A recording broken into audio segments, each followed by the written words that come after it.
Could the alien captain from the new JJK sequel be the reincarnation of Yamata no Orochi?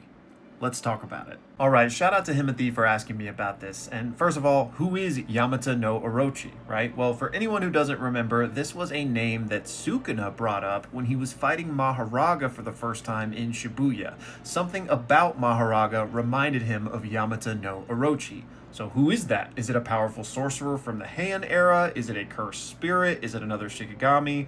What's going on there? Well, like a ton of things in Jujutsu Kaisen, Gege Akutami has actually plucked this from real-world mythology and folklore. And specifically, Yamata no Orochi is this 8-headed dragon hydra creature that there are tons of myths about. Okay, now why did Sukuna draw this comparison to Mahoraga? Well, like I mentioned, Yamata no Orochi is this 8-headed serpent, right? And what is Mahoraga's title but the 8-handled sword Divergent Sila Divine General Mahoraga? 8 is a prominent theme with him, right? Additionally, there are 8 spokes on his Dharma chakra wheel. But beyond that, let's take a look at the specific moment where Sukuna referenced that this thing is like Yamata no Orochi.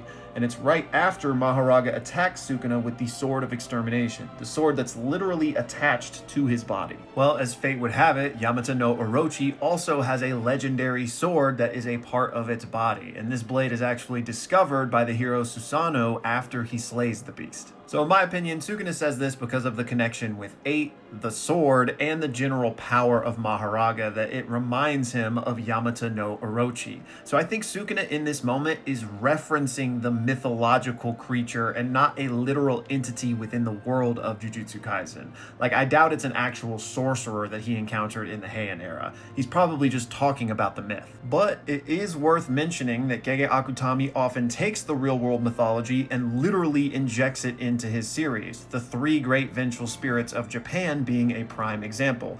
Those are mythological figures in Japan, and Gege put them in his series as literal cursed spirits within the power system, right? So similarly, Yamata no Orochi could be a literal entity in JJK. But if so, I think it would also be a cursed spirit born from the fear and negative emotions people had toward that thing. Even if it wasn't real within the world, a cursed spirit based upon it could be real within the world. Now, with all that being said, I don't think it's very likely that this guy is the reincarnation of Yamata no Orochi. I think that Gege was likely just making a fun reference in the moment via Sukuna and wasn't necessarily hinting at anything deeper or an actual character within the canon. But at the end of the day, you know, who knows?